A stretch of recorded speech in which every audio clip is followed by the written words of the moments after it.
South ఇండియాలోనే అతి తక్కువ ధరలకి రత్నాలనందించే ఏకైక సంస్థ 6JVR. ఈ 42,000 కిలోమీటర్లు, ఈ 15 దేశాలు అండ్ ఎన్నో కష్టాలు, ఫ్రీజింగ్ కోల్డ్ టెంపరేచర్స్ మీరు చూస్తే మంచులో లైక్ స్నో అంతా రోడ్డు మీద మొత్తం స్నో ఉంటే మొత్తం చేతులన్నీ గడ్డ. -15లో ఎట్లుంటుంది, 16 degrees మనం ఏసీ పెడితేనే చల్లగా ఇట్లా వణుకుతుంటాం. అలాంటిది -15, -10 degreesలో ఒక టెంట్లో, ఒక సన్నటి పరదాలో కింద మొత్తం టెంట్ మొత్తం చల్లగా వచ్చేసి పైన మొత్తం టెంట్ మొత్తం గడ్డగట్టి ఆ మంచుతోటి లోపట ఒకడు వండుకుంటే ఎట్లుంటుంది. ఒకరోజు చలికి తట్టుకోలేకుండా చైనాలో 16,000 పెట్టి టెంట్ కొనుక్కొని చలి బాగా పెడుతుందని చెప్పేసి నా దగ్గర చిన్న స్టవ్ ఉంటాయి అంటుపెట్టిన. జస్ట్ అంటుపెట్టగానే అది ఆ గ్యాస్ ఏదైతే ఉందో చలికి లీక్ అయింది, మెల్లమెల్లగా లీక్ అయింది. లాస్ట్కి ఒకసారి అని చూద్దామని చెప్పేసి ఇట్లా టిక్ మని వస్తాగానే ఒక్కటేసారి అంటుకోగానే టెంట్ మొత్తం లోపల ఉంటుంది కదా, ఆ టెంట్ లోపల విస్తరించిన గ్యాస్ ఏదైతే ఉందో మొత్తం ఇట్లా ఒక బ్లాస్ట్ లాగా అయిపోయి మొక్క మీద ఎంటికలన్నీ కాలిపోయినాయి. సో తర్వాత టెంట్ కూడా కాలిపోయింది. కానీ అది కొంచెం గ్యాసే కదా, పెద్ద గ్యాస్ అయితే పేలిపోద్ది. సడన్గా ఇంకా ఒకటిసారి అక్కడ పడేసి అయ్యా బాబోయ్ కొంచెం అయితే చచ్చిపోయి ఉండరా అని చెప్పేసి అనుకున్నాను. అన్నీ చాలా హైలీ ఫ్లేమబుల్, అంటే తొందరగా అంటుకుంటాయి, చాలా లైట్ వెయిట్ ఉంటాయి అన్నీ, స్లీపింగ్ బ్యాగ్ కానీ ప్రతి ఒక్కటి కూడా. కానీ ఇలాంటి సిచ్యువేషన్స్ అన్నీ వచ్చినా కూడా నేను ప్రతి ఒక్కదాన్ని దాటుకొని ఏ రోజు గివప్ ఇవ్వకుండా, ఎవరికి ఏ కష్టం చెప్పుకోకుండా, లైక్ మనీ ఉన్నా లేకున్నా, తినకున్నా, ఒక్కొక్క రోజు డబ్బులు లేకున్నా, ఒక్కొక్క రోజు రోజంతా ఫుడ్ దొరకకున్నా, ఒక్కొక్క రోజు రోజంతా వాటర్ దొరకకున్నా సర్వైవ్ అయ్యి ఎంత దృఢంగా, ఎంత స్ట్రాంగ్ మైండ్ సెట్ తోటి ఇక్కడ ఉన్నాము అని అంటే దట్ మనం పడ్డ స్ట్రగుల్స్, మనం లీడ్ చేసిన లైఫ్ ఇదే అంతా. ఇంత చెప్తుంటే అన్నిట్లో నాకు ఒక్కటి బాగా నచ్చింది, ఫాదర్ ఎమోషన్. అంటే మీరు ఆ స్టోరీ చెప్పారు కదా, పిల్లల్ని తల్లిదండ్రులు ఎలా కేర్ చేస్తారు, ఇంటికి ఒక పెద్ద దిక్కు లేకపోతే ఆ కుటుంబం ఏమైపోతుంది అనేది అది అందరికీ తెలుసు. కానీ నవేడేస్ చూస్తున్నాం, రిలేషన్లోకి వెళ్ళి బ్రేక్ అయిందని సూసైడ్లు, లవ్ చేసిన అమ్మాయి ఇంకేదో అయిందని సూసైడ్లు. అంటే ఈ రోజుల్లో ఫాదర్ అండ్ మదర్ అండ్ ఎమోషన్కి అసలు అర్థమే లేదు నాకు తెలుసు. ఐ థింక్స్ ఎంతోమంది వృద్ధాశ్రమంలో కనిపిస్తూ ఉన్నారు.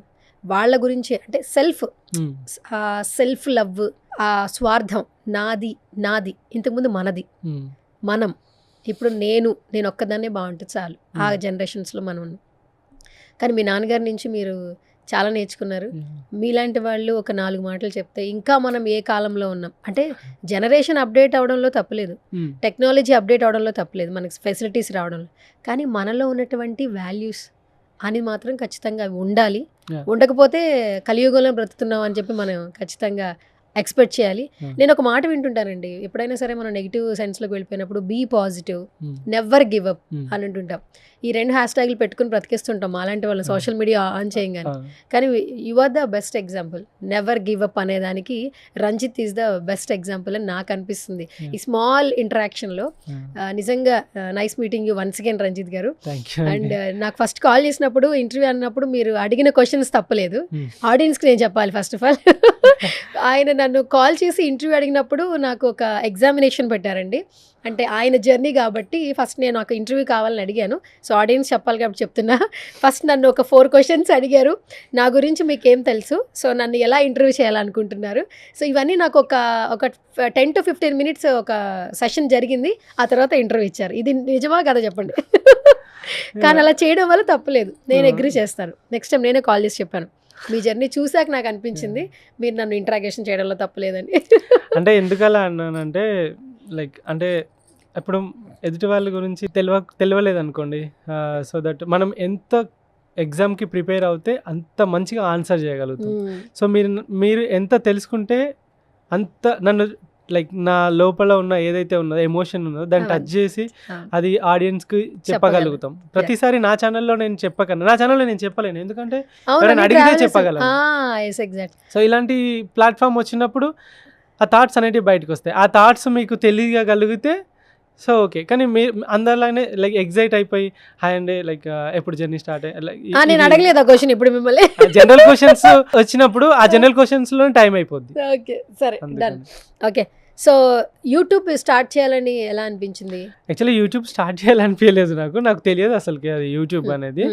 సో రైడ్ స్టార్ట్ చేశాను. రైడ్ స్టార్ట్ చేసిన తర్వాత ఇలా రైడ్ చేసుకుంటూ స్టార్ట్ చేసినప్పుడు నాకు ఈవెన్ యూట్యూబ్లో మీకు తెలుసో లేదో నేను యూట్యూబ్లో వీడియోస్ పెట్టిన ఫస్ట్ యూట్యూబ్ ఛానల్ ఒకటి క్రియేట్ చేసేసి ఆ రోజు వీడియో ఎట్లా ఎడిట్ చేయాలనేది కైన్ మాస్టర్లో యూట్యూబ్లో చూసి నేర్చుకున్నాను నేను, అంటే రైడ్ చేస్తున్నప్పుడు. ఓకే. కైన్ మాస్టర్లో ఏది బెస్ట్ యాప్ అంటే కైన్ మాస్టర్ ఉన్నది, ఫ్రీగా వస్తుంది, దానికి లోగో కూడా వస్తుంది అప్పుడు. అవును. ఆ లోగో వస్తుంది, ఎలా ఎడిట్ చేయాలంటే కైన్ మాస్టర్ ఎట్లా ఎడిట్ చేయాలంటే చూసిన వీడియోస్ ఒక్కొక్క రోజు పొద్దున్న దాకా మాట్లాడేది, గంటలు గంటలు ఎడిట్ చేసి కట్ చేసి పెట్టేటోని. ఆ తర్వాత ఏమర్థమైందంటే ఓకే ఇట్లా కాదు, వీడియోస్ని ఇట్లా ఎడిట్ చేయాలని చెప్పేసి నేర్చుకొని ఒక గంట సేపు పెట్టడం అట్లా పెట్టడం స్టార్ట్ చేసిన. అయితే first Hyderabad to Kanyakumari ride వరకు నాకు ఫస్ట్ వీడియోకి 4,30,000 4,40,000 లైక్ వ్యూస్ వచ్చినాయి ఫస్ట్ వీడియోకి. అప్లోడ్ చేయడం ఎందుకంటే సైకిల్ మీద ఎవడన్నా పోతాడా అవును. ఫస్ట్ థింగ్, అదే ఈ వీడియో పడరా అసలు సైకిల్ మీద పోడేంద్రా అని చెప్పేసి అందరు చూడడం స్టార్ట్ చేశారు. కన్యాకుమారి వరకు ఫుల్ హిట్. ఓకే. అయితే అంత అయిపోయింది, మా ఫాదర్కి డెడికేట్ చేస్తున్నా అని చెప్పిన తర్వాత పైసలు పెరుగుతలేవు యూట్యూబ్లో. అంటే నాకు తెలియదు పైసలు పెరుగుతలేవు, ఎందుకు పెరుగుతలేవు, ఏంటిది అది అని చెప్పేసి చూసిన తర్వాత నాకు తెలిసిన ఎవరైనా అడిగితే ఏంటిది అని అంటే యూట్యూబ్ స్టూడియో అని ఒకటి ఉంటుంది, డౌన్లోడ్ చేసుకోవాలన్న. చేసుకున్న తర్వాత నీ ఛానల్ పంపు యూట్యూబ్ స్టూడియో అంటే వేరే వాళ్ళకి చూపెడతా. అరే నువ్వు మానిటైజేషన్ ఆన్ చేయలేదయ్యా అని అన్నా. అందుకే పైసలు రావట్లేదు అంటే మానిటైజేషన్ ఆన్ ఆఫ్ ఉంటుంది కదా, ఆన్ వస్తలేదు, అన్ని వ్యూస్ అవన్నీ డబ్బులే లేవు. అయ్యయ్యో. లాస్ట్కు అంత అయిపోయిన తర్వాత మొత్తం అప్పుడు కన్యాకుమారి పోయిన తర్వాత గోవా సైడ్ లైక్ వెళ్తా ఉంటే అప్పుడు మానిటైజేషన్ ఆన్ చేస్తే 12,000 వచ్చినాయి. ఫస్ట్ ఆ మంత్ మొత్తం ఆ రైడ్ కి 12,000 వచ్చింది. సో ఇంత తెలియదు అసలుకి.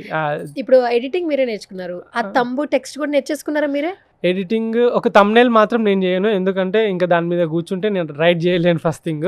సో చాలాసార్లు ఆ thumbnail లేకుండానే పెట్టేవాని. నాకు అంత కమర్షియల్ కాదు, thumbnail ఉండాలి, ఇట్లా ఉండాలి, అట్లా ఉండాలని. ఇంతవరకు నా యూట్యూబ్ వీడియోలలో మాక్సిమం ఇన్స్టాలో కానీ మీరు చూసుకుంటే ఒకసారి కింద డిస్క్రిప్షన్ పంపితే ఒక్క ట్యాగ్ కూడా ఉండదు. అవును, ట్యాగ్స్ లేవండి, ట్యాగ్స్ ఒక్క ట్యాగ్ ఉండదు. లైక్ జస్ట్ వీడియో ఇట్లా అప్లోడ్, ఒక్కొక్కసారి దానికి సంబంధించిన టైటిల్ కూడా రాయండి, డైరెక్ట్ ఇట్లా వీడియో పెట్టేసి నేను వెళ్ళిపోతూ ఉంటాను. ఎందుకంటే లైక్ ఈ ట్యాగులు ఇవన్నీ నాకు అంత ఓపిక లేదు, అంత టైం లేదు.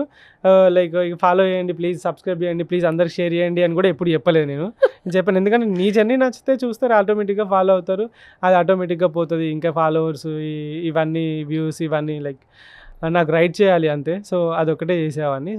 అదే రైడ్లోనే అన్నీ నేర్చుకున్న, ఎడిటింగ్ కానీ ఇవన్నీ కూడా. ఓకే. ఇప్పుడు వరకు ఎంతమంది ఫాలోవర్స్ ఉన్నారు యూట్యూబ్లో 3,80,000 సంథింగ్ ఏదో ఉన్నట్టున్నారు, 3,80,000. అండ్ ఇన్స్టాగ్రామ్లో 7,51,000 ఉన్నారు. 7,51,000, 7,51,000. ఈ ఫేస్బుక్ ఒకసారి హ్యాక్ అయింది, మొత్తం పోయింది. మళ్ళీ తర్వాత ఇప్పుడు ఒక 75,000 మంది ఏమో ఉన్నట్టున్నారు. అంతే అండి. అంతే.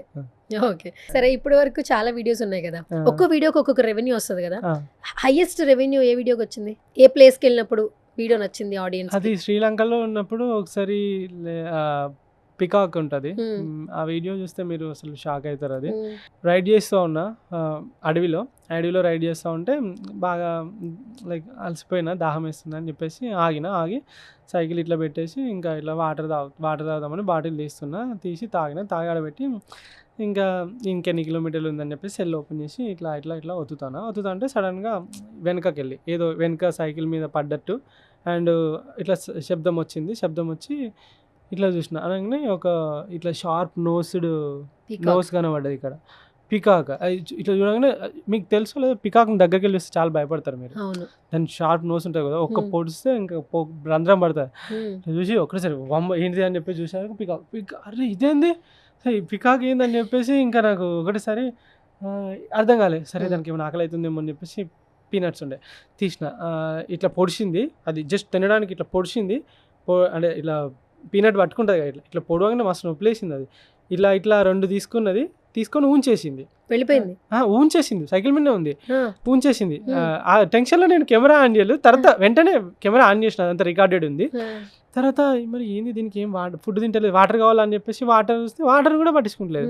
సరే అని చెప్పేసి కొద్దిసేపు ఫోటోలు వీడియోలు తీసుకుని దాంతో నాకు మంచిగా అనిపిస్తుంది, కొద్దిసేపు అయినాక ఇక పోదామని చెప్పేసి అని సైకిల్ స్టార్ట్ చేస్తే నా వెనకాల వస్తుంది.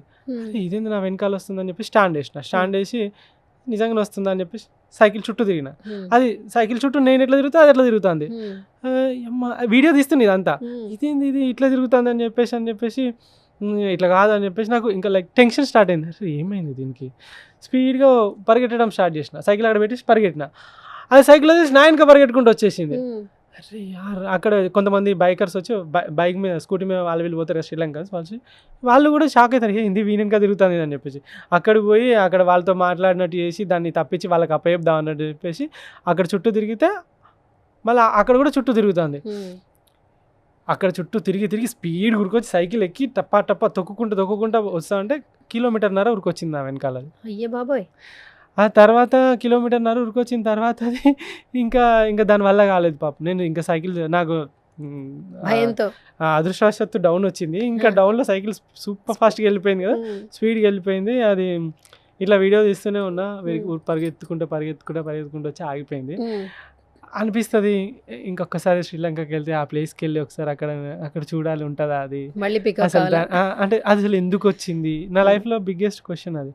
అయితే ఏవైనా పెట్స్ కానీ యానిమల్స్ కానీ బర్డ్స్ కానీ నీ పాజిటివ్ ఆరా ఉంటే, ఏవైతే శ్రీకృష్ణుడికి దగ్గరికి ఆవులు ఎలా వస్తాయో అండ్ కుక్కలు మన దగ్గరికి వస్తాయి చూసారా మీరు, పెట్స్ బాగా ఇష్టం కదా. చాలా మీ డాగ్ పేరేంటి? బగీరా. బగీరా వాడితోటి హైదరాబాద్ నుండి చైనా బార్డర్ వరకు ఇవన్నీ సైకిల్ మీద ఎక్కించుకొని 8,000 కిలోమీటర్లు 8 స్టేట్లు 6 నెలలు సైకిల్ దొక్కుకుంటూ పోయినా. హెల్దీ, ఫుల్ ఫిట్, స్ట్రాంగ్ ఉంటుంది. బర్త్డే కూడా సెలబ్రేట్ చేస్తారు కదా మీరు? ఎవ్రీ ఇయర్ నేను ఉంటే కంపల్సరీ బర్త్డే సెలబ్రేషన్, నేను లేకుంటే అమ్మ వాళ్ళు చేస్తారు. బగీరా నేమ్ కి మీనింగ్ ఏంటి? బగీరా అంటే ఇది మన జంగిల్ బుక్ మూవీలో బగీరా ఉంటుంది, బ్లాక్ ప్యాంథర్. సో అది స్ట్రాంగ్గా ఉంటుంది, వాడిని ఎప్పటికీ ప్రొటెక్ట్ చేస్తూ ఉంటుంది. సో అట్లా నాకు బగీరా అనే పేరు పెట్టుకోవాలని అనిపించింది.